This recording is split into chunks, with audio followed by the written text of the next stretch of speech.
Otoniel Martínez, qué gusto que estés aquí. Abrazar? Ay, obvio, hace años que no te veía. Sí, 6 años, yo creo. Muchísimo, 6 años. Yo trabajaba en A Quien Corresponde en TV Azteca. Exacto, como y ahí reportera, coincidíamos en los pasillos. y nos topábamos por ahí. Y recuerdo que cuando tú llegaste a TV Azteca, tú acababas, o sea, de verdad, yo creo que estuvimos al mismo tiempo unos cuantos meses apenas, o sea. Ajá, sí. Muy poquito tiempo estuvimos ahí al mismo tiempo. ¿Y tú llegaste de Chiapas o...? No, yo llegué a Ciudad de México. Ajá. Y antes estuve en Puebla. Yo soy chiapaneco, ¿no? Pero hace 10 años... Y allá empezaste a trabajar en Azteca, Sí, Chiapas. Hace 10 años que yo me uní a Azteca local, como reportero conductor en Azteca Chiapas. Ajá. Un mes después me dan el noticiero Meridiano Chiapas. Sí. Como conductor, y entonces ya era reportero conductor de Meridiano. Sí. Y un año después me dan la jefatura de información en Chiapas. Padrísimo. Así pasé 4 años coordinando al equipo de Chiapas con la cobertura estatal. Y ya después es que viene Puebla con otra jefatura de información, pero yo siempre negociando, era como de, sí te acepto la jefatura de información, pero también me encanta salir a la calle, ¿no? Ser reportero de calle. Quiero seguir con mis investigaciones. Y me encantan los programas televisivos, que finalmente esa es como mi especialidad, o sea, el periodismo televisivo. Me dan esa oportunidad, yo me mentalicé y dije, a ver, 4 años en Chiapas para que ocurriera un cambio, pues 4 años en Puebla para que yo me vaya a Nacional, que finalmente era mi objetivo. Y no, ocurrió un año, bien curioso, porque no sé si recuerdan la muerte de Marta Erika Alonso y Rafael Moreno Valle en Puebla. Marta Erika era gobernadora, Rafael era senador, y se desploma el helicóptero en donde viajaban, pero fue Navidad. Entonces, en temporada navideña, la mitad del equipo se iba de vacaciones y la otra mitad nos quedábamos operando. Yo era de los que estaba operando. Y como éramos menos, me tocó hacer todo. Coordinar la información, coordinar la cobertura en la calle, coordinar también el programa. Y por esa cobertura es que me ven en Nacional. Y dicen, vente para Nacional, tenemos una jefatura de información. Yo dije, sí, pero empecé a negociar y a los 3 meses yo ya tenía un noticiero en AMAS, que era el 7.2 de televisión abierta, que se hacía todos los días en la calle. Es verdad, estás en la calle todos los días. Yo iba después de ti, de hecho. Es cierto, estaba Quien Corresponde después de eso. Exacto. Es que para muchos que nos hemos dedicado al periodismo desde hace años, digo, yo empecé bien chiquita. Ese es el gran sueño de muchos. Vives en provincia, estás en TV Azteca local, que tiene muchísimo alcance y mucha proyección, pero siempre es ese sueño y vas apuntando a eso, a que algún día llegues a Nacional. A mí también se me hizo realidad ese sueño que tenía y fue genial. Por eso me encanta cuando escucho historias de este tipo porque me identifico muchísimo y me da mucho gusto, en serio, que andes acá. Yo también las abrazo mucho porque, por ejemplo, Chiapas es un estado de maestros. O sea, Oaxaca y Chiapas es donde están los magisterios más grandes. Entonces, en mi familia somos 3, mis 2 hermanas son maestras. Y yo fui el que dijo, no, o sea, yo quiero estudiar lo mío, como que esto me llama la atención, a esto quiero dedicarme. Y mis papás, recuerdo perfecto que me dijeron, no sabemos cómo se come. O sea, tú siendo tan tímido, porque yo era el típico niño súper tímido. ¿En serio? Típico niño detrás de la falda de la mamá que no saludaba a las tías. Era como, saludo a las tías. Ese niño era yo. Entonces, por eso es que mi familia no tenía... Pues decían, no tenía, Otto, ¿cómo le va a hacer Otto? No confiaban en que yo hiciera algo en los medios de comunicación. Y además me decían, no sabemos cómo se come, cómo funciona, cómo entras a la tele, cómo entras a la radio, ¿no? Y no me tenían fe y yo dije, no, pues no estoy buscando palancas, ¿no? Yo quiero hacerlo. Es que muchas veces hay esa idea errónea de que necesitas tener algún conocido para que puedas entrar y claro que no. Influyentismo le llaman. Ajá, pero no, realmente no siempre es así. No me atrevo a decir que tampoco lo es en absoluto, pero, o sea... Realmente lo que más influye es el esfuerzo que tú pones, la disciplina que tú pones, el corazón. Y, híjole, Otto, a ti se te nota que tienes una pasión gigante por el periodismo, por la investigación. Te he estado siguiendo mucho últimamente y... Wow, o sea, pasaste de AMAS al canal principal de TV Azteca. O sea, estamos hablando del canal, no tengo las cifras, pero me atrevo a decir que es uno de los más vistos de todo México, totalmente. Por supuesto. En un noticiero súper importante, Otto, y destacas cañón.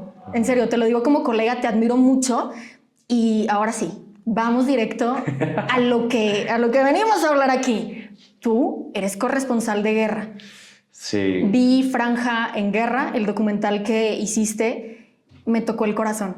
O sea, es lo mejor que he visto en muchísimo tiempo. Y fíjate que he intentado con el periodismo que hago en las calles eso.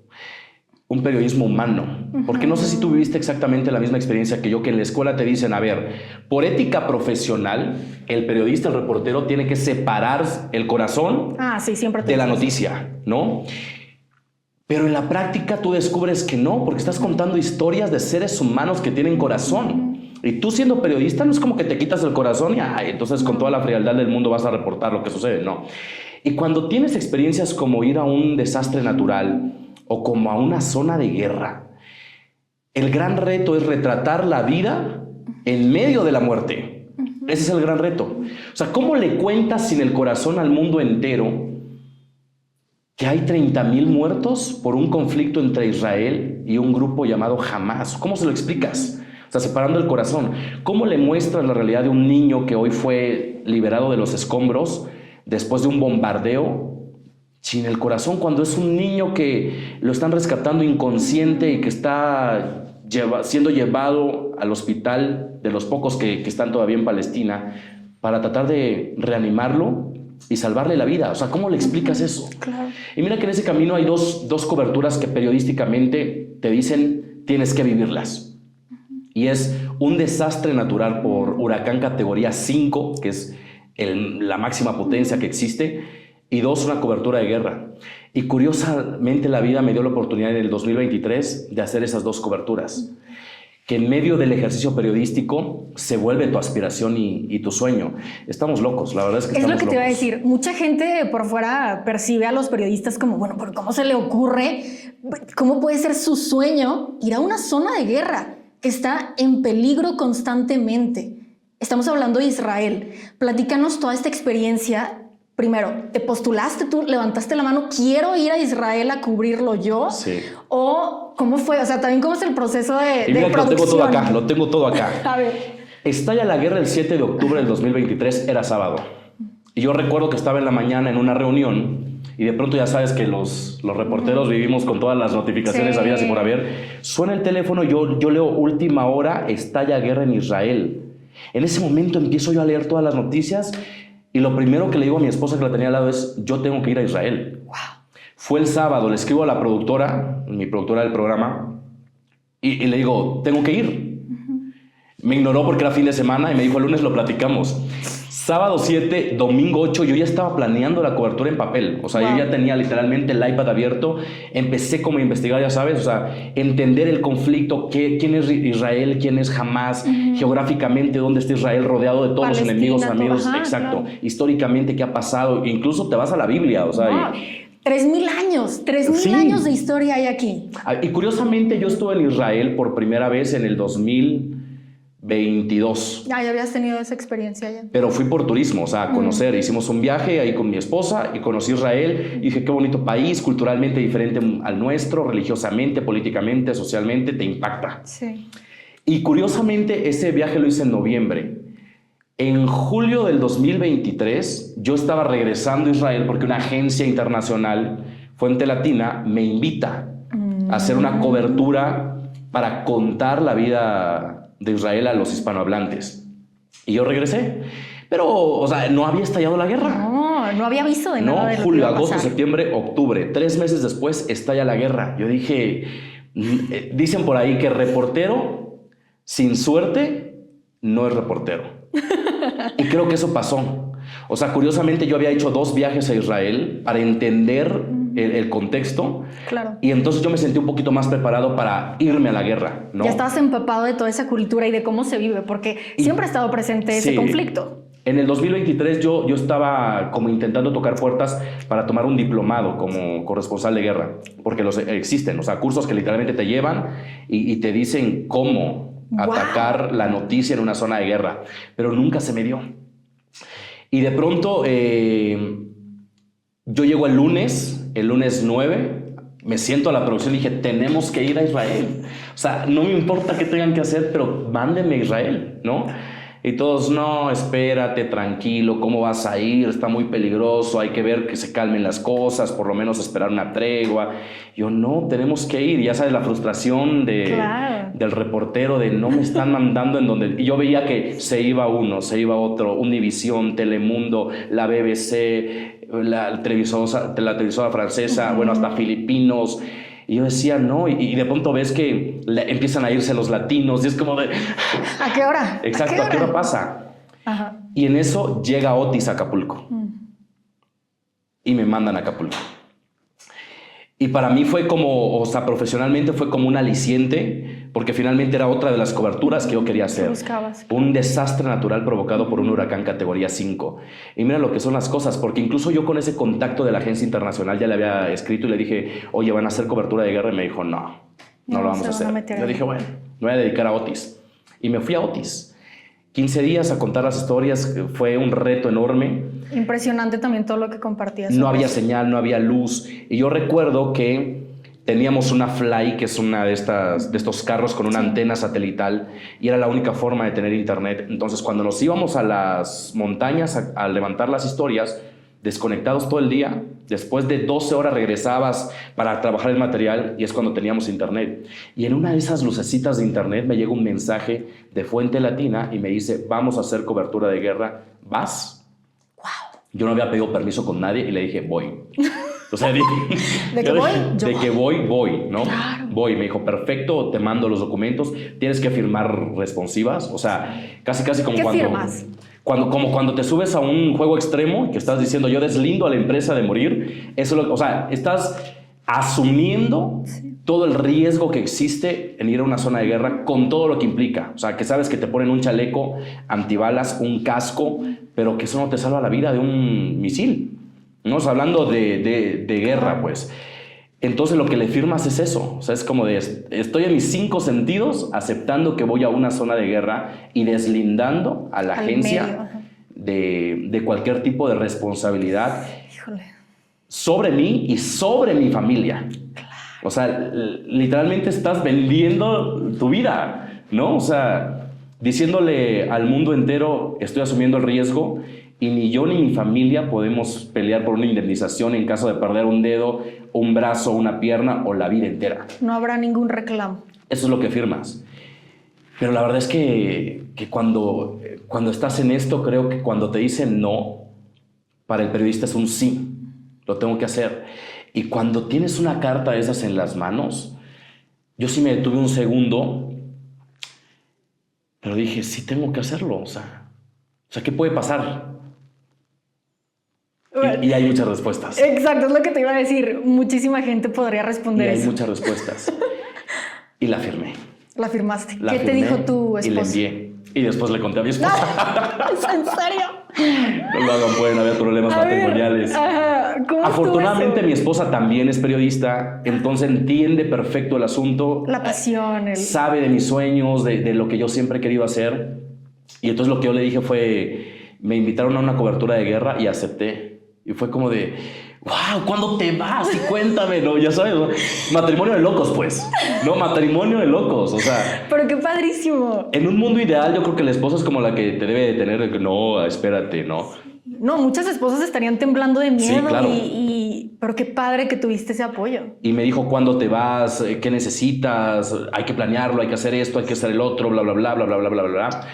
Y empecé entonces a partir, o sea, yo todavía no dejaba la cobertura de Otis y yo ya estaba enviando el pasaporte, la visa de periodista que te la piden, estaba enviando los 2 documentos firmados donde deslindaba responsabilidad a todas las personas y además contratando un seguro de vida que no te sirve de nada porque no hay seguro, imagínense eso, no hay seguro de vida que te cubre una cobertura de guerra.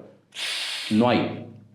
O sea... Por obvias razones. Te lo piden por requisito, pero si tú llegas a sufrir por alguna consecuencia de la guerra, no haces nada. O sea, claro. Sí por un dolor de estómago, por alguna enfermedad, algo, ¿no? Pero no por alguna consecuencia directa con la guerra. Entonces, pagas el seguro únicamente para poder viajar a una zona de guerra. Es parte del protocolo. Pero no te garantiza nada. Y eso es básicamente lo que te piden. El pasaporte, la visa de periodista, tiene que ser una visa de periodista, no de turista.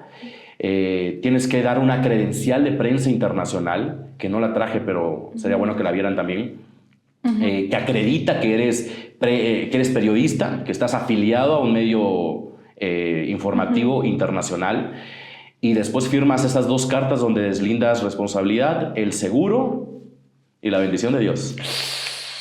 Y así tal cual. ¿Qué día llegaste a Israel? Yo llegué en noviembre, los primeros días de noviembre. Y sé que no fue fácil pasar siquiera del aeropuerto. ¿Cómo estuvo esa experiencia? De hecho, fue bien curioso, porque incluso la agencia, cuando empieza a fijar los vuelos, pues se dan cuenta que básicamente hay un vuelo a Tel Aviv cada día, cuando tenían salidas continuas. Sí, me imagino. Y entonces de pronto me dicen, tienes que viajar Ciudad de México, Miami, Barcelona, Tel Aviv. Y yo, ok, empiezo a hacer la agenda y todo. 2 días antes cancelaron el vuelo en donde estabas montado. ¿Cómo? Entonces aguántanos porque no sabemos si vas a poder volar o no. Entonces a esperar, y de pronto el nuevo itinerario era Ciudad de México, Barcelona, Tel Aviv. Ok. Y cuando yo vuelo Ciudad de México, Barcelona, básico, ¿no? Solamente tu visa, tu pasaporte, el seguro de viaje y tan. Pero cuando llego a Barcelona y me acerco ya a la aerolínea israelí para viajar a Tel Aviv, es donde empieza el meollo del asunto. Porque te das cuenta que la gran mayoría de pasajeros en ese vuelo son judíos que están regresando a su tierra. Pero no hay vuelos turísticos. O sea, ahorita no hay turista que quiera llegar a Israel y hacer un viaje. Allá, claro. Todo está paralizado. Sí. Y entonces yo me formo como cualquier viajero, me reciben el pasaporte y te empiezan a preguntar, ¿a qué vas? ¿No? O sea, tú mexicano, ¿qué vas a Israel? ¿No? Y tienes que empezar a explicar que eres periodista y que vas a una cobertura de guerra. Muéstrame la invitación. ¿Quién te está invitando? ¿Quién te está pagando el viaje? ¿Quién está patrocinando la cobertura? Muéstrame tu credencial de prensa y muéstrame tu visa de periodista. Y yo, claro, lo tengo todo. Le saco todos los documentos, agarran mi maleta y casi que me esposan y me llevan al cuartito. Ustedes deben de saber que Israel es la potencia en seguridad. Sí, el ejército israelí siempre ha estado. Y por eso la gran pregunta de cómo un grupo terrorista logró pues violar todos los protocolos de seguridad en el Israel más seguro del mundo y hacer lo que hizo. Y en este meollo me encierran en un cuartito y me ponen con una persona judía, pero que sí hablaba español, como para obtener más información mía. Y muy amable, me abren toda la maleta y me empiezan a revisar todo, o sea, hasta los chicles, para descartar que yo soy un terrorista que lleva una bomba y que la va a estallar en el avión o llegando al aeropuerto o lo que tú quieras. Me revisan absolutamente todo, o sea, Mariana, los calzones, los chicles, los dulces, sobre todo los aparatos, los teléfonos. Y en la plática empiezan a preguntarte, ¿tú de dónde eres? No, soy mexicano, ¿pero dónde naciste? No, que en Chiapas. Y me dice el chico, claro, yo tuve una novia chiapaneca. Y yo, dije... Qué casualidad, ya, un tema de conversación, ¿no? Ahí. Y empezamos a platicar y todo el show. Me tuvieron ahí como 1 hora y por fin me dejan abordar el avión y bien, yo llego a Tel Aviv y con la agencia le empiezo a platicar y se empiezan a reír de mí. Y me dicen, Otoniel, cuando tú entregas tu visa o tu pasaporte a una aerolínea israelí, les basta el nombre y la fotografía para tener tu ficha de vida. O sea, tienen unas bases de datos tan completas que saben quién eres, cuándo naciste, conocen la información de tu familia, todo. Sí, y con esa información te hacen una plática muy familiar para que tú puedas soltar información que quizá no diste en la primera entrevista y puedan, ya sabes, ponerte un 4.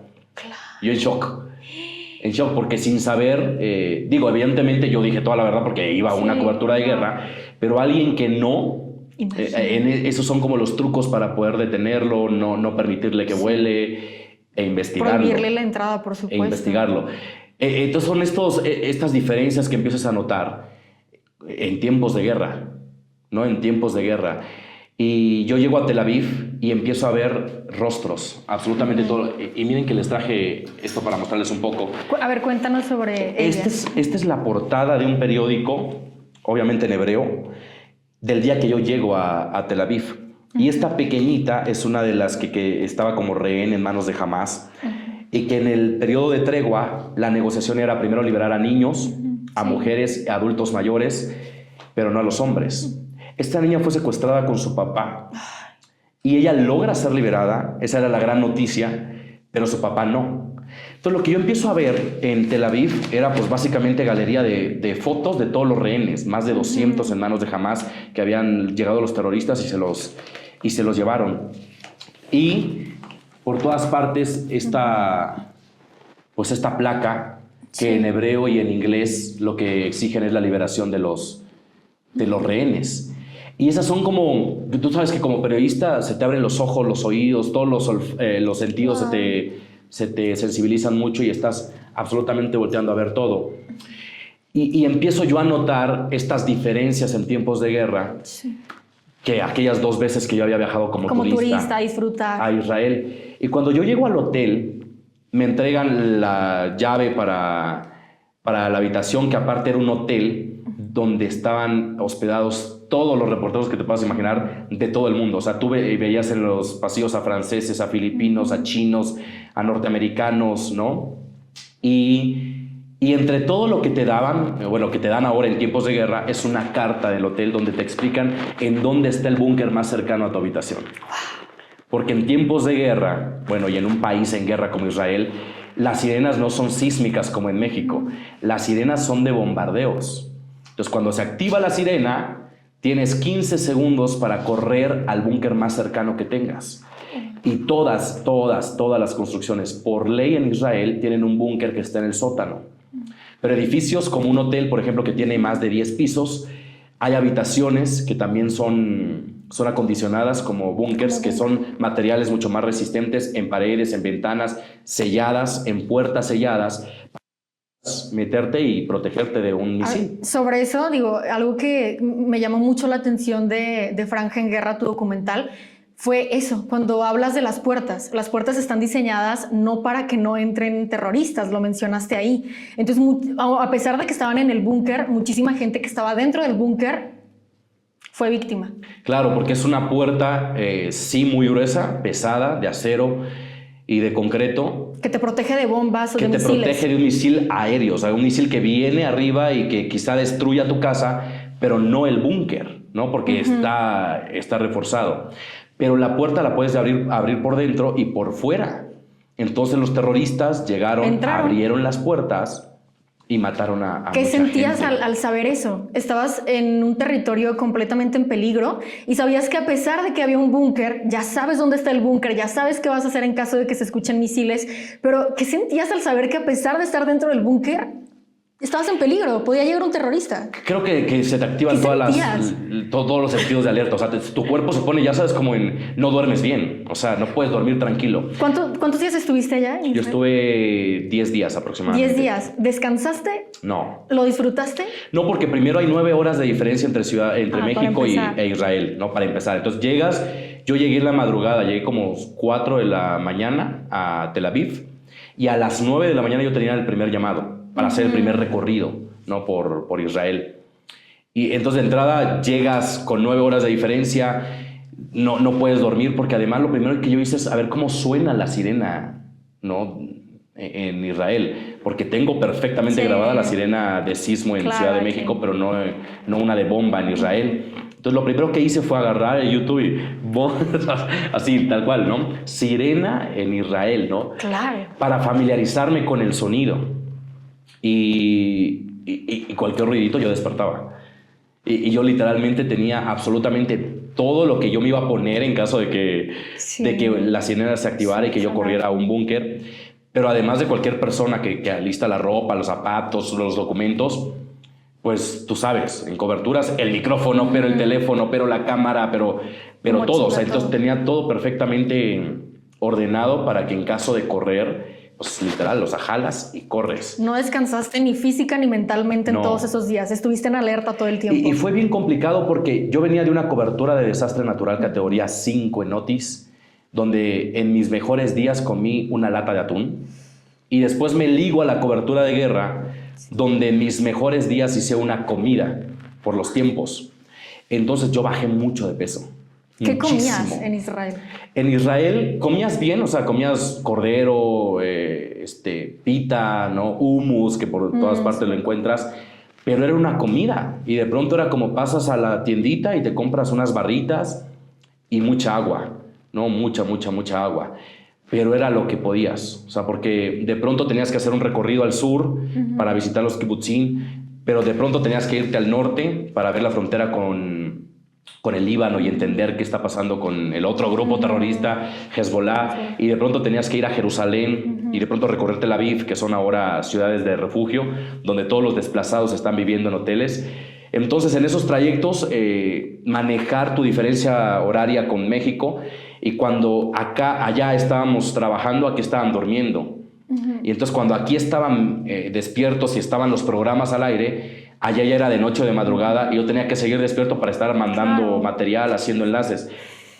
No puedes ni dormir, o sea, ni comer bien. No, y me imagino, digo, aunque Israel es pequeño y las distancias son cortas, ¿en cuánto tiempo se recorre todo el país? O sea, te vas del sur al norte y lo haces en unas 6 horas, en el peor de los casos 8 horas. Pero aún así en una cobertura es una locura estar yendo de aquí para allá. No, y además una cobertura en donde en los recorridos te vas a encontrar muchos retenes militares.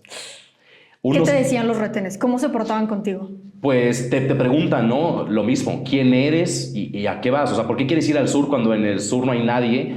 Porque como fue la zona atacada por Hamas, toda la gente está refugiada en Tel Aviv y en Jerusalén. Entonces, ¿tú a qué vas?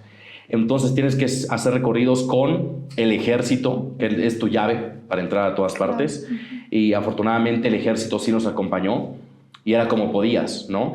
Pero es bien curioso porque en los caminos ellos, sabiendo que tú vienes de Latinoamérica, de México, que no tienes ninguna noción de un país en guerra, te empiezan a explicar las cosas, cómo funcionan primero en un país como Israel y después cómo funcionan en tiempos de guerra. Y entonces allá es muy común que en las carreteras te encuentres búnkers, que son estas construcciones de concreto sin puerta, como una parada de autobús para nosotros, pero con paredes y techo. ¿Para qué? Para que en caso de que se active la sirena, pues te bajas de tu carro y corres al búnker. Entonces te empiezan a explicar esas cosas que evidentemente te ponen muy nervioso, porque no hay un simulacro. O sea, no es como que, ay, mire, y vas a hacer esto y corres, y no. Te dicen, tienes 15 segundos para irte para allá. Y y espera. Espera hasta que se termine la sirena y puedas salir. Entonces tu mente vuela, o sea, tu mente vuela. Yo recuerdo que estaba en el norte de Israel, en Líbano, con un elemento en reserva del ejército israelí. El señor, con toda la tranquilidad del mundo, con un arma de alto calibre cruzada en el pecho, platicando del peligro que existía, ¿no? Y de pronto él me dice, a ver, esta zona es más peligrosa que el sur en donde ocurrió el ataque por Hamas. De hecho, ahorita debes de saber que Hezbollah nos está viendo y que si quiere nos puede disparar. O sea, te están observando en todo ¿cómo momento. Reaccionas a eso? ¿No? O sea, que te están diciendo, tienes un chaleco antibalas, sí, tienes un casco, pero son francotiradores que tienen la capacidad bélica de lanzar un misil autodirigido para que caiga exactamente donde quieren que caiga. Y para que sepas, en esta semana han habido como 5 ataques y han destruido las casas, y por eso toda la gente, más de 22,000 personas, tuvo que irse a Tel Aviv o a Jerusalén. En eso estábamos cuando ¡pum! Yo brinqué y me paralicé. O sea, porque imagínate, en los altos del Golán, que es la zona cercana al Líbano, son estas montañas, y entonces hacen una especie de valle en donde están los pueblos habitados por las personas. Entonces imagínate cómo retumba un cañonazo de esos en esa zona de Israel. Yo temblé, o sea, es más, hasta se me cayó el teléfono, que yo estaba grabando mi cámara también. Aviento el teléfono y ya sabes cómo ¿qué se hace aquí? Sí. Él todo tranquilo y me dice, tranquilo, son los nuestros. Pero como un mexicano, o sea, ¿cómo lo tranquilizas cuando no tiene noción? O sea, sí, son los nuestros, sí, pero es un cañonazo, ¿no? Es un cañonazo. Entonces no sabes si el enemigo va a responder o no va a responder. Y aparte me dice, no, y tranquilo, o sea, ahorita están matando militares, no periodistas. O sea, son cosas que de pronto te cuestan mucho entender, pero que con el paso de los días empiezas a normalizar. Claro. ¿Te pasó eso? Sí. Del día en que llegaste al 10º día que te fuiste, ¿habías normalizado un poco? Sí, e incluso lo que me pasa es que cuando nos dicen ya termina la cobertura, tenemos que regresar, pues yo era de no, déjenme. No me digas, Otto. Sí, ¿en o sea, serio? creo que en la locura hay tanta información y tantas historias que contar, que en la locura periodística, en esta adrenalina que nunca la dejas, podrás estar con ojeras, desvelado, con hambre, no sin bañarte, pero tú quieres estar ahí, ¿no? Tú quieres estar lo más cercano. Es más, yo buscaba cruzar a Palestina, porque también la historia de Gaza es otra historia que tiene que ser contada. Claro. Pero evidentemente, al ser un país con leyes completamente diferentes, no lo permitieron. ¿Tú hubieras querido hacer eso? Imaginamos que se hubiera podido. ¿Sí lo hubieras hecho? Sí, y lo que me pusieron sobre la mesa es, ok, te podemos poner a una persona que clandestinamente te pase por la frontera, te deja en Gaza y tú ves cómo regresas, solo. Porque esta persona no se va a arriesgar a ser tu guía en Palestina, ¿no? El tema está tan complicado que me dijeron, ok, si quieres pasar, buscamos la forma de que te crucen la frontera de manera clandestina, pero de aquel lado tú te las arreglas. ¿Qué te hizo decir que no en esa ocasión? Pues pensar en mi familia. Claro, ese fue tu límite. Ese fue mi límite. Claro. O sea, porque yo dije, sí, o sea, yo me arriesgo, yo lo hago, pero tienes en la mente también, y eso creo que es lo que me ha detenido en muchas cosas, que hay alguien en casa que te está esperando. Y cuando yo no era casado, yo recuerdo que en una de las coberturas, mis papás, al regresar, porque yo no les decía, mis papás son un poquito más nerviosos y temerosos porque pues, no están en el medio. Claro. Ellos sí me reprochaban siempre, o sea, como que me decían, ¿no? Sé consciente, un poquito más de mente, ¿no? Menos pasión y bla, bla, bla. Ellos me dijeron, la próxima vez que te vayas a una cobertura, solo piensa que tienes mamá y papá. Y me quebré. O sea, ahí me puso la piel chinita. Porque tienen razón. Tienen razón, o sea, creo que si fueras un ser solitario, no, sin ninguna raíz ni nada, o sea, lo puedes hacer. Es una responsabilidad afectiva que tienes con ellos, ¿estás de acuerdo? Que va por encima de toda la pasión que puedes llegar a tener por tu trabajo. Sí, porque, por ejemplo, mi mamá después de estas 2 coberturas me veía en la tele y me dice, te veo muy delgado. Y es que una mamá a la distancia... A la mamá le preocupa eso. La mamá no te va a preguntar, claro. ¿y cómo te fue, hijo? ¿Y qué te felicitaron? No, antes a la mamá de eso es, que comiste, te veo muy flaco, si te veo ojeroso, ya te vitaminaste. Porque también después de una cobertura de guerra viene la reconstrucción personal. O sea, cómo te drenas de todo lo que viste, de todo lo que escuchaste, de todo lo que sentiste. Y además cómo recuperas físicamente a tu cuerpo. Porque no comiste bien, porque no te hidrataste bien, porque no dormiste bien...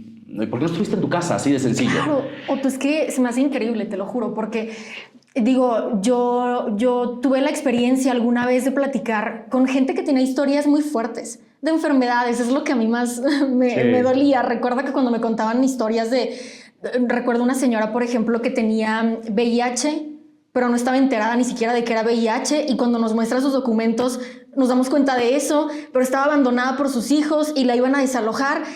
O sea, escuchas esas historias tan dolorosas y en serio que es imposible que lo dejes solo en trabajo. Hice mi nota y con permiso, ya cambio de aires, no pasa. No. O sea, cuando estás ahí y todos los días escuchas estas historias, como periodista es imposible que te aísles de eso mentalmente. Entonces se te queda y hasta ya cada quien tiene sus métodos para poder drenarse, como bien dices tú. Pero no me imagino ahora cuando se habla de rehenes, niños, ancianitos. ¿Qué sentías al ver que estaban como rehenes y que luego se convirtieron en moneda de cambio? Estaban negociando con vidas. Es bien complicado. ¿Qué sentías al ver eso? Es bien complicado porque aparte las liberaciones estaban pactadas que ocurrieran a las 4 de la tarde. ¿Por qué? Porque eran los acuerdos que habían logrado entre Israel y Hamás mediados por Egipto y Qatar. Entonces, entre los acuerdos era liberar a un rehén israelí a cambio de 10 presos palestinos en cárceles israelíes. Entonces, la tensión todas las tardes aumentaba porque la gente de todo el país se centraba en saber, uno, quién iba a ser liberado, cuántos iban a ser liberados, en qué condiciones iban a ser liberados y si Hamás cumplía con los acuerdos. Porque estás negociando con un grupo terrorista que no tiene palabra. No, o sea, que no es un gobierno que respeta derechos humanos, que le importa la vida. No. Que está regulado por alguna organización, no pertenece a nada, básicamente. Entonces, a las 4 de la tarde, el país entero estaba así, literalmente agarrado en la mesa para saber cuántos, quiénes, en qué condiciones iba a ocurrir, no iba a ocurrir. Y de pronto la liberación ocurría hasta las 8 de la noche. Y no sabes cómo el país se conmovía cuando veía a esos niños, ¿no?, venir caminando rumbo, o sea, salir de Palestina, de Gaza, y cruzar a Egipto, que es Rafah, porque no los cruzaban a Israel, los cruzaban a Egipto y ya los subían a una ambulancia. Todos entre, ya sabes, esas emociones, alegría de estoy libre, pero el trauma de lo que vivieron y con la misma ropa con la que se fueron y no importaba si habían pasado 50 días. Y entonces el país era como, wow, por estos 5 que liberaron, pero había otra parte del país que se quebraba porque decían, no es mi hermana, no es mi mamá, no es mi hermano, no es mi papá. Ese es el gran tema. Y fíjate que yo fui a una plaza que se llama en Tel Aviv, la Plaza de los Rehenes, y es básicamente donde se están concentrando los familiares que tienen todavía alguna persona en manos de Hamás. Sí, lo mostraste. Y ahí de entrada, los que tienen un familiar hombre como rehén, o sea, ya perdieron la esperanza. No. Porque saben que en el mejor de los casos van a pasar más meses para que ellos sean liberados, porque el acuerdo es primero niños, niñas, mujeres, adultos mayores y después vienen los hombres. Y yo recuerdo que estaba en uno de los kibbutz, se llama Far Asa, que es uno de los kibbutz, estos pueblitos al sur de Israel, los más cercanos a la Franja de Gaza. Estaba haciendo el recorrido para ver pues, la destrucción de la guerra, cuando llega Dikla, una señora que hacía 50 días no regresaba desde que había abandonado su casa después del ataque de Hamás. Y ver cómo se desencaja su cara al ver que va caminando por esas calles, esas veredas que eran su hogar. Llegar a su casa, verla completamente destruida. Pero además, saber que uno de sus hijos, de poco más de 25 años, sigue en manos de Hamás. O sea, y cuando tú platicas con ella, ves cómo, o sea, ves todo el miedo y el terror, te platica, o sea, de este hombre estaba acá arriba y entonces bajó y disparó y entonces degolló y violó y no sé qué y agarró a mi hijo y se lo llevó y o sea, ese es el trauma, ¿no? El trauma, el nivel de trauma que tiene ahorita hoy la gente en Israel y que ellos no han podido sanar por más ayuda terapéutica que les han dado. Entonces eso te pega, ¿no? Eso te pega. Yo recuerdo estar en este kibutz y de pronto le digo a mi camarógrafo, que por cierto yo trabajé con camarógrafos israelíes. Ah, a ver, paréntesis. Sí. ¿De aquí de México, de tu equipo, quién solo? Nadie, me fui solo. Entonces, ¿hiciste algún trato para poder tener apoyo allá de qué? ¿Cuántos camarógrafos, productores? Pues tenía un camarógrafo por día, pero trabajé con 2 diferentes y una realizadora y como un productor a la distancia que no nos acompañaba a las coberturas, pero que sí estaba como monitoreando y nos ayudaba a los accesos, ¿no? Es como que te dejen entrar al sur, que te dejen entrar al norte. Y como guía también. Sí, un poco. Te un poco. Apoyaban. Pero ese fue mi equipo. Todos, bueno, el director español, de ahí la realizadora y los 2 camarógrafos judíos, ¿no? Unos judíos españoles, otros judíos portugueses y judíos argentinos. Y con ellos. Y eso también ayuda y complica la cobertura. Ayuda porque ellos conocen perfectamente el terreno, pero complica porque de pronto tú quieres, nos metamos a esta casa para mostrar la destrucción. Y me tocó que el camarógrafo me dijo, era la casa de mi tío. Ay, no. Entonces, ya por respeto a tu compañero, ya no lo haces entrar a esa casa, ¿no? Me tocó también ir al hotel en donde estaban los refugiados y por una entrevista de una judía que estuvo 2 días encerrada en el búnker porque ella seguía escuchando a gente que hablaba árabe afuera de su casa y tenía mucho miedo que a sus niñas las mataran. Entonces estuvo 2 días sin comunicación, sin luz, sin agua, sin comida. Fui por esa entrevista y en el camino de los pasillos de hotel escucho que alguien habla español. Entonces me volteo y le digo, lo entrevistemos. Y me dice, es mi tío. Uy, no. Y entonces yo me atrevo, le dije, con todo respeto, dile, sí. Porque aparte la entrevistada me dice, él me salvó la vida. No, él fue el que me salvó la vida. Le preguntan, evidentemente él dice, no estoy en condiciones de hablar, no puedo. Entonces es lidiar con eso. O sea, Israel es un país tan chico que básicamente todo el mundo se conoce. Sí. Y entonces vas a la Plaza de los Rehenes y ves cómo todos los días llega la gente y ubica perfectamente a los rehenes. Y te cuentan las historias. Yo estudié con él era mi vecino, ella es amiga de mi mamá. Entonces están tan conectados los nexos familiares en Israel que es difícil. Era muy delicado. Es difícil porque tú como periodista vas por la entrevista, vas por la historia, pero en medio de esa catástrofe, o sea, también ahí sí te sale la ética y el corazón para decir hasta cuándo decir un no, pues, o sea, ya no, si yo no te voy a insistir, ¿no? No, hay cuestiones, Respeto tu dolor. como dices, de respeto, de ética, de cuestiones emocionales en las que ya no te puedes involucrar. Y a veces para el periodista es difícil eso, ¿no? Muy. Cuando alguien te dice, no, aquí te tienes que frenar, ok, tienes que como que terapearte y entender que ese es tu límite, ¿no? Sí, porque tú vas por la nota, ¿no? Tú Sí. quieres lograr la cobertura de tu vida, ¿no? Pero también la ética y el corazón deben de detenerte y decir, por respeto, claro, Alto. no voy a pasar de acá. Y por eso yo en esos recorridos de pronto me vi, imagínate la escena, era casi el atardecer, como casi las 6 de la tarde, en Israel atardece un poco más temprano que en México. Ya no había nadie recorriendo los kibbutz. Yo estaba parado, le digo a mi cámara, grabemos un stand, no quiero describir la zona. Y yo estoy parado en una de las calles viendo como todas las casas y yo digo, si pudiera describirles el olor que hay en este lugar, y en eso a lo lejos escucho a un judío rezando. Pero un rezo en hebreo, evidentemente, que es como entre rezo, canto, que terminé quebrado. O sea, que le dije, no, espérate. No, espérate, porque es cuando ya no puedes, ¿no? Me explico, o sea, porque literalmente ese lugar huele a muerte. O sea, hay dos olores que acá tengo todavía en la nariz, y es el olor a muerto y el olor a quemado. O sea, porque esos lugares fueron reducidos a cenizas. Y yo esperé a que esa persona terminara su rezo y entonces después grabé, ¿no? Pero son de pronto esas experiencias que no puedes mostrarlas, pero que te las guardas y que te quedan. Que te quedan y que de pronto cuando regresas y empiezas a revisar el material, vuelves otra vez a recapitular la historia, ¿no? Y es como que otra vez escucharas el sonido de Israel, como que otra vez olieras, ¿no? Ese olor a muerte, a quemado de la zona de guerra, como que otra vez escucharas el sonido de la sirena, los cantos hebreos, y es otra vez como revivirlo. Y recuerdo perfecto que mis papás me dijeron, ¿y cómo sueltas todo eso?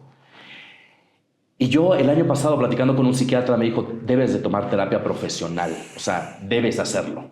Creo que somos negligentes un poco los periodistas porque dices, ya, lo que sigue, o sea, el ritmo de trabajo no te permite, claro, me voy a sentar en un diván. Exacto, no. O sea, ya, regresaste de la guerra y lo que sigue. Al día siguiente hay otra noticia nueva, así que... Al día siguiente cuenta la historia del desaparecido en México y al día siguiente cuenta la historia del niño que está peleando por medicamentos para librar su vida del cáncer. Y al día siguiente, o sea, vivimos en un país así, ¿no? Con sus propias guerras. Y entonces en medio de ese proceso, yo lo que he encontrado es la oportunidad de verbalizarlo. O sea, el contar las historias es, creo yo, la forma en la que puedes ir poco a poco drenándote de lo que viste, de lo que escuchaste, de lo que leíste y hasta de lo que probaste, porque la comida te sabe diferente. Claro. A ver, tengo dos últimas preguntas que me parecen muy importantes. Okay. Ya yo sé, y cualquier persona se puede imaginar, que laboralmente, profesionalmente, esto representó algo muy grande para ti, sí, ¿no? Pero personalmente, ¿cómo te cambió? Me cambió la vida, completamente. O sea, yo recuerdo que venía de vuelo de regreso sí volé Tel Aviv, Miami, un vuelo muy largo. Y en ese vuelo, yo recuerdo que primero volteé a ver la ventanilla y empecé a ver como Tel Aviv a lo lejos, el mar Mediterráneo, y de pronto empiezas a ver como estas fumarolas, pues, de la guerra, Y entonces yo siempre he creído que el periodista es esa persona que tiene la oportunidad de cambiar un algo de la vida y del mundo con su trabajo. Y entonces mi corazón se rompió un poco al ver que estaba dejando esa nación que todavía sigue en conflicto y que yo me voy, ¿no? Sin poder tener la oportunidad de extender mi cobertura para seguir contando esas historias que podrían ya sabes, en esta realidad utópica de la mente del periodista, cambiar algo. Y mira que uno de los entrevistados, recuerdo que yo le dije, él me contaba cómo protegió a su familia, ¿no?, de los ataques. Y yo al final de la entrevista le decía, muchas gracias por contarme tu historia. Y me dijo, no, gracias a ti. O sea, por venir hasta este lado del mundo. Arriesgar tu vida. Y contarle al mundo lo que estamos lo que estamos viviendo. Entonces, ese era el sentimiento que a mí me quebraba en ese despegue del vuelo. Pero después vas aterrizando en tu tierra y tienes esta sensación de querer abrazar a tu país, ¿no? O sea, que los brazos te alcancen. México eres lo máximo, ¿no? Sí, para abrazarlo. Claro. Porque la verdad es que te cambia la perspectiva enteramente. O sea, nosotros no tenemos a un grupo terrorista jamás, pero tenemos por lo menos 15 cárteles del narcotráfico que también tienen una guerra, ¿no? Entonces es como encontrar estos contrastes de la vida, valorar muchas otras, de decir, claro, yo no estoy en una zona de guerra, pero a México te abrazo, o sea, México te abrazo y voy o sea, hoy que baje de este avión y que ponga un pie en esta tierra, mi visión es completamente diferente y haré todo lo que esté en mis manos, periodísticamente hablando, para cuidarte, para abrazarte, para ayudarte, para alentarte, porque creo que la forma en la que ahora veo no solo al mexicano, sino la vida misma es diferente. O sea, no puedes ver la vida de la misma forma cuando vienes de una guerra en donde ya los muertos son más de 30,000. O sea, donde estás viendo que hoy niños literalmente les cortaron la vida a los 5 años. A los 5 años. Entonces, es ver esa imagen de ese niño gazatío o israelí muerto en la guerra. Lo único que te hace es como regresar a los tuyos y abrazar a tus niños, ¿me explico? O sea, ver a ese hijo que está llorando la muerte de su madre, lo que hace es correr con tus papás y abrazarlos. Y esa es la forma en la que yo regresé. Y creo que han pasado ya algunas semanas después de esa cobertura, pero fueron 2 experiencias tan fuertes, Otis y la guerra, que suena la alarma y yo lo primero que digo es gracias, Dios. O sea, gracias porque hoy pasaste otra vez por mi cama y me dijiste vive, ¿no? Y que tienes esa oportunidad de todo. Desde tomar el café que te gusta, desde, no sé, platicar con tu amigo, desde besar a tu esposa, desde esas cosas tan simples, ¿no? Cotidianas, pero que les hemos quitado tanto valor, que después de una guerra tienen todo el valor del mundo. Y que son un tesoro. Que son un Pero tesoro. hasta que tienes una perspectiva diferente sobre la vida, te das cuenta de eso. Y por eso es que de pronto cuando voy a coberturas como estas, trato de traerme cosas como esas que finalmente, pues yo siento que para el periodista es como esa conexión, ¿no? Como de recordar en dónde estuviste, qué es lo que viste y qué es lo que tienes. Y qué aprendiste de eso. Y qué es lo que tienes. Entonces yo creo que después de una cobertura de guerra ya no puedes perder el tiempo en quejitas, ya sabes, ¡ay, el tráfico! No significa ¡ay, nada ahora. el calor! Sí. No, ya no. Mi compañero de trabajo que... O sea, Sí, con ya eso, no. Ya. ¡Ay, las galletas están duras! No, o sea, ya no.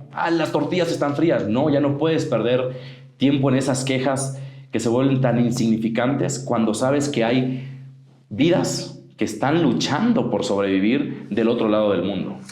Última pregunta, y es muy delicada. Okay. Siéntete libre de decir lo que no quieras, contesto, decir, okay. O decir no te quiero contestar. Tú ya viste una perspectiva completamente distinta. Muy poca gente tiene la perspectiva que tú tienes respecto a la guerra entre Israel y Palestina y Hamas y etcétera. Pero digo, yo he platicado con judíos y tienen una perspectiva, tienen una historia, ¿sabes? Pero por otro lado, hay muchos palestinos que también tienen una historia. ¿Tú qué perspectiva tienes sobre la guerra? Y te voy a contestar con un libro. Y en verdad, si tienen oportunidad de leer ese libro, léanlo. Se llama Dispárame, yo ya estoy muerto. Y es un libro que habla justo de las dos caras de este conflicto histórico entre Israel y Palestina y todos los intentos que históricamente han hecho todos los organismos que te imagines por, 1, hacer una separación geográfica justa, y 2, respetar la vida social, religiosa, política de cada una de las naciones y todas las culturas que pueden quizá convivir en un Jerusalén, ¿no? Que me parece la joya de Medio Oriente, por eso tan protegida, donde puedes tú caminar en la ciudad vieja de Jerusalén y cruzarte con un musulmán, pero también con un judío, ¿no? Y que de cierta forma han aprendido a convivir y a respetarse, o que vas a una plaza de los rehenes y que encuentras a una mujer judía al lado de una mujer palestina luchando por la liberación de sus hijos. Entonces, este libro te acerca a esas realidades que quizá en las noticias no te muestran, pero que Medio Oriente está viviendo. ¿no? De pronto vemos a los grandes líderes políticos literalmente amenazarse de muerte, mientras que el ciudadano de a pie se está abrazando y se está dando la mano y se está ayudando. En Tel Aviv, siendo Medio Oriente una zona en donde ser homosexual es delito, han encontrado en Tel Aviv un refugio. Y en el segundo viaje que yo hice a Israel, conocí a judíos que están refugiando a palestinos en su casa para que no sean asesinados, ¿no? Condenados a muerte por ser homosexuales. Entonces te das cuenta cómo a nivel político, en las grandes cámaras legislativas, se están dando con todo, ¿no? Como resultado de la guerra que ahora tienen, mientras que en las casas, en las calles, hay judíos y palestinos que han logrado no solamente vivir, sino ayudarse, abrazarse. Y yo me quedo con eso.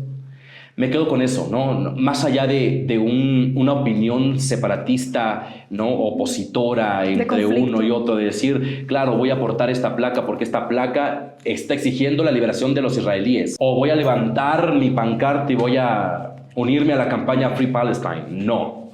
Yo creo que en la guerra todos pierden. Todos, absolutamente.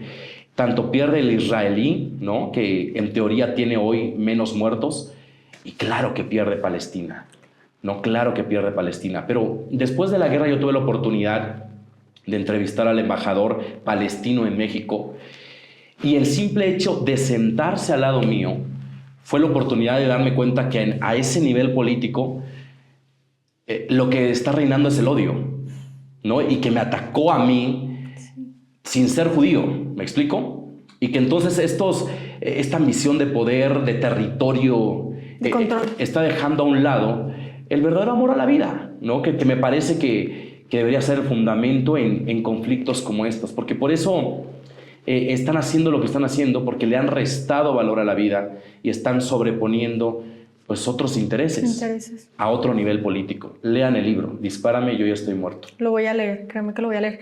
Al final del día, el ciudadano, quienes son las víctimas, lo que quieren es paz. Claro. ¿Verdad? Claro. Y tienen una cultura y una religión, y al final del día se entrelazan de muchas formas y llevan años conviviendo. Pero qué padre perspectiva acabas de dar. Otto, te agradezco muchísimo tu tiempo. En serio, wow, es padrísimo platicar contigo, aprender de ti, y de verdad que transmites como mucha inspiración. Sé que cualquier persona que se dedique a lo que sea se va a poder inspirar en ti. ¿Por qué? Porque hablas con muchísima pasión de todo lo que haces. Qué padrísimo que todos nos dedicáramos a algo que nos apasiona, sea lo que sea. Sí. Seríamos otro mundo, seríamos otro totalmente. País. Imagínate la gente que hablara con esa pasión de lo que hace todos los días. Eso es felicidad, eso es progreso, eso es crecimiento. Muchísimas gracias, Otto. No, al contrario, y te agradezco en verdad no solo la oportunidad de sentarme acá, sino de esas palabras, porque yo siento también un poco que a quienes hemos perseguido un sueño, una pasión, a pesar de todo el comentario y crítica que puede existir alrededor, en la familia, pero en los amigos, pero en la calle, pero el vecino. Los obstáculos que te topas todos los días. O sea, a esos que sí seguimos como picando esa piedra porque creemos que es para lo que nacimos, yo creo que para ellos palabras como las tuyas son gasolina, son aliciente. Yo te lo agradezco, en verdad, con todo el corazón, y por eso cada mensaje que a mí me llega, yo lo respondo, yo lo leo y lo respondo, ¿no? Porque me parece que son esas pequeñas cosas que cambian el mundo, literalmente, el mundo. Y mundo llámese globo terráqueo, o también tu cuadra, ¿no? Tu círculo, exacto, tu círculo, tu familia.